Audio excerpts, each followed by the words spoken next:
오늘은 제가 이제 한 친구를 만나고 왔는데, 이 친구가 월 소득이 와이프랑 같이 해서 한 2천만 원이 좀 안 돼요. 2천만 원 되나? 근데 집이 없어요. 예, 집을 사질 않았어요. 그래서 왜 안 샀냐고 제가 물어보니까, 제 친구는 이제 부부가 이제 전문직인데, 소위 말하는 이제 사자, 예, 그런 직업이에요. 그래서 오랜만에 얘 친구 만나서 이런저런 얘기하고 하다가 이 재테크 얘기가 나왔어요. 재테크 나왔는데, 예전에도 얘기를 좀 하곤 했어요. 최근에 이제 제가 이 강남 아파트 매수한 걸 듣고 너무 부럽다 뭐 얘기를 하면서 좀 얘기가 나왔는데, 너는 재테크도 관심 있고 근데 왜 부동산은 안 하냐 이렇게 물어봤어요. 집을 왜 안 사? 이렇게 물어봤는데, 이 친구가 원래 주식이나 코인 이런 거 이제 관심이 있고 주로 좀 했었어요. 지금도 하고 있는 것 같은데, 그러니까 부동산에 관심은 있어요. 뭐 예전에도 이제 막 부동산에서 물어보고, 그때는 이제 기억으로는 서울 아파트가 아니면 뭐할 생각이 없다 이런 식으로 해서, 조금 그런 쪽으로 내가 투자에 대해서 얘기를 해봤자 도움이 될 거는 좀 없을 것 같다 이런 생각을 했던 기억이 있는데, 이번에 좀 오래 좀 대화를 나눌 수 있는 시간이 있어서 좀 다시 한번 물어봤어요. 왜 그 정도면 집을 사도 될 것 같은데 왜 안 사냐 물어봤는데, 그러니까 우선 이 집을 안 사는 가장 큰 이유는 뭐 부동산이나 뭐 부동산 이런 게 감이 없다고 하더라고요.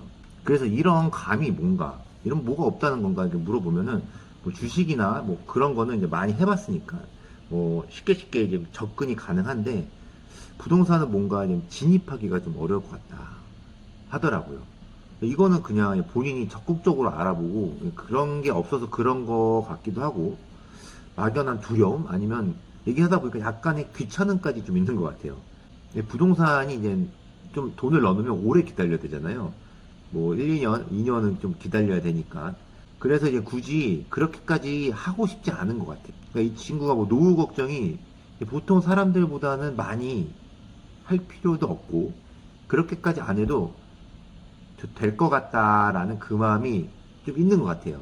그러니까 여유가 있는 거죠, 본인 삶에 있어서. 생각해보면 제가 한 월 2천만 원 정도 월급이 매달 들어온다. 뭐 제가 장사를 하는 것도 아니고 뭐 회사원인데 월급 받는 사람인데 그 정도로 돈이 들어온다? 저는 별 걱정 없을 것 같아요, 진짜로. 예. 많이 즐기고 하고 싶은 거 하고, 그렇다고 해서 뭐 저축을 못하는 것도 아니고. 이 친구도 이제 주식, 재테크라고 하는 주식도 오래 해요. 꾸준히 하고 있어요. 이게 주식이 그냥 핸드폰으로 쉽게 하고 사고 팔고가 쉽잖아요. 그래서 그냥 그게 좋다라고 하더라고요. 부동산에 돈 들어가 있으면 뭐 쉽게 빼기도 힘들고, 그런데도 이제 부동산에 대해서 계속 관심은 있어요. 투자도 하고 싶어 하고. 그래서 저는, 야, 너네는 부부가 이제 그렇게 월소득이 있는데 특히 직업도 좋고 신용도 좋아서 대출도 분명히 많이 나온다. 많이 나올 거고, 이자 부담 감당하기 충분히 감당할 수 있고, 서울 상급지에 충분히 들어갈 수 있다라고 얘기를 하죠. 근데 이제 들어보니까 뭐 나가는 돈도 생각보다 많더라고요. 우선 조금 저희랑 다른 게 부부가 돈 관리를 각자 해요.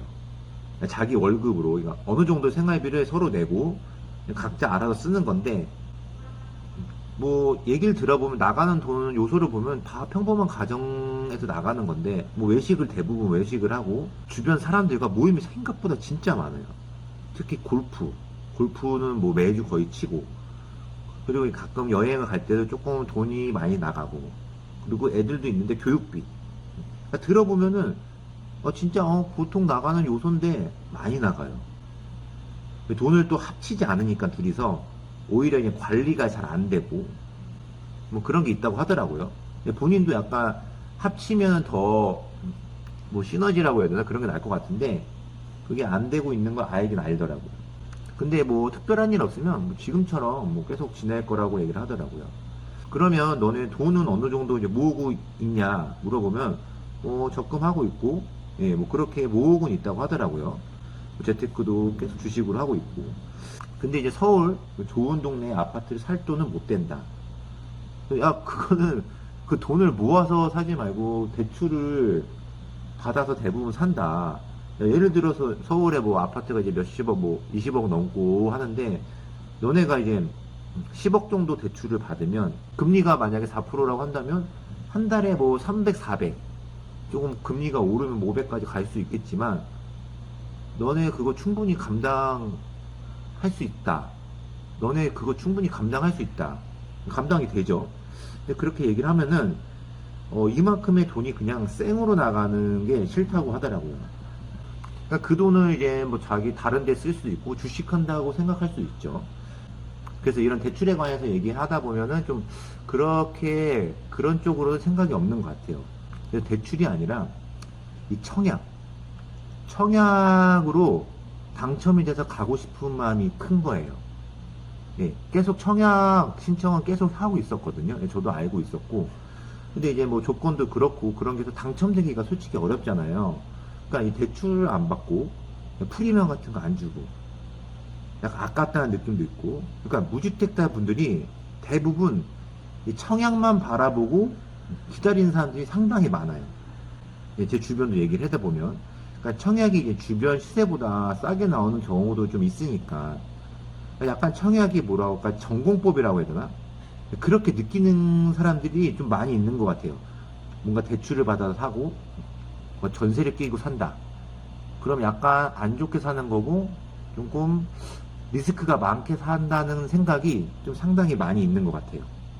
그러니까 뭐 대출이나 이런 리스크, 뭐 경제적으로 사정이 조금 있으면 그렇게 생각할 수도 있는데, 이렇게 신용도 좋고 현금 흐름도 좋은 어떤 그런 집이 이런 생각을 가지고 있다 생각을 하니까, 좀 많이 다르게 생각하는 사람들이 많이 있구나 한 번 더 느끼게 됐고.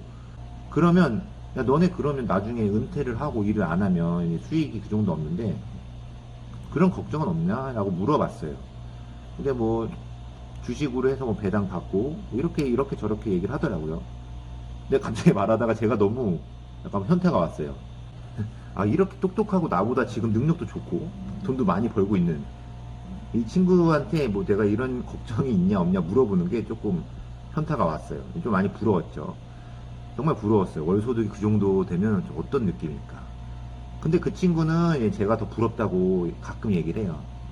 근데 뭐가 그렇게 부럽냐. 그러니까 이 친구가 하는 말은 자기가 그 돈을 벌려면 아침 일어나자마자 저녁까지 일을 해야 되고, 지금 이 친구가 그 업계에서 뭐 10년이 넘었어요. 10년이 넘었지만 뭐 야근도 많고 뭐 일만 하다 죽겠다라고 가끔 저한테 얘기를 하는데, 저는 그게 그냥 넋두리라고 생각을 하고 있었어요. 근데 얘기를 들어보니까 뭐 시간도 많이 없고, 뭐 주말은 좀 쉬겠지만 가끔 주말에도 일을 하는 경우가 있다고 하더라고요. 근데 이제 부동산을 가지고 있으면 노후에 어느 정도 이제 안정적이다라는 생각은 갖고 있어요. 그러니까 시간적으로 좀 여유가 있고 가족과 시간을 많이 보내고 싶다라는 생각이 요즘 많이 든다고 해요. 그러려면 자기도 이제 근로소득보다는 다른 소득을 생각해야 될 것 같다라고 얘기를 많이 하는데, 이 친구는 이제 부부가 이제 고소득이니까 뭐 저희랑 뭐 많이 만나는 기회는 없었는데, 다음에 한번 부부끼리 좀 만나서 그런 얘기를 한번 해보면 좋겠다라고 얘기를 하고 좀 헤어졌어요. 그러니까 뭐 맘만 먹으면 뭐 강남 상급지, 뭐 최상급지에 저는 들어갈 수 있다고 생각해요. 워낙 이제 머리도 좋고 똑똑하고, 그러니까 똑똑한 거로는 거의 상위 1%에 속하는 친구들이기 때문에 뭐 맘만 먹으면 저는 충분히 가능하다고 생각하고, 대신 이쪽으로 부동산 쪽으로 좀 경험이 없다 보니까 좀 그럴 것 같은데, 그러니까 저는 이 친구를 만나기 전에 뭐 그런 말이 있잖아요. 뭐 돈을 벌려면 전세를 살면 안 된다. 월세 살아라. 이런 말 있죠. 뭐 전세에 뭐 큰 돈이 묶이니까 그 돈 가지고 잘 활용을 하라 이건데, 이게 소득이 많지 않으면 좀 뭐 알긴 알겠는데 잘 와닿지 않는 그런 말인 것 같고, 고소득자면은 쉽게 좀 그렇게 해야겠다 받아들이기 좀 쉽다고 생각했는데, 저도 이 친구가 고소득자니까 요런 마인드를 갖고 있나 생각했는데, 뭐 집도 뭐 월세도 아니에요. 전세고, 뭐 고소득자가 이제 월세를 사는 이유는 뭐 비용 처리나 뭐 세금 뭐 이런 문제 때문에 한다는데, 그것도 아니고, 뭐 엄청 재테크에 관심도 있는 것도 아니고, 그냥 청약으로만 집을 사야겠다는 전공법이라고 해야 되나, 그렇게만 생각을 하고 있더라고요. 그러니까 고소득자가 아니라 잘 이해가 안 갔던 부분도 많았는데, 뭐 그렇게 생각할 수도 있겠구나, 상황이 그러니까. 그런 생각이 좀 많이 들었습니다. 근데 저는 제가 만약에 입장이 바뀌고 제가 만약 고소득자예요. 그러면 바로 대출 받아서 최상급지에 제가 원하는 뷰 집을 바로 살 것 같습니다. 아무리 생각해도 그렇게 해야 될 것 같아요. 그래서 여러분 주변에도 고소득자가 아마 있을 거예요. 그런 분한테도 한번 얘기를 해보고, 뭐 집이 있는 분도 있고 없는 분도 있는데, 좀 그런 분들이랑 얘기를 해보면 좀 다른 생각을 많이 좀 생각이 날 수도 있을 것 같아서 얘기를 해보면 좀 좋을 것 같습니다. 네, 지금까지 부동산을 잘 알고 싶은 남자 김동산이었습니다. 자, 즐거움하셨다면 구독, 좋아요 부탁드려요.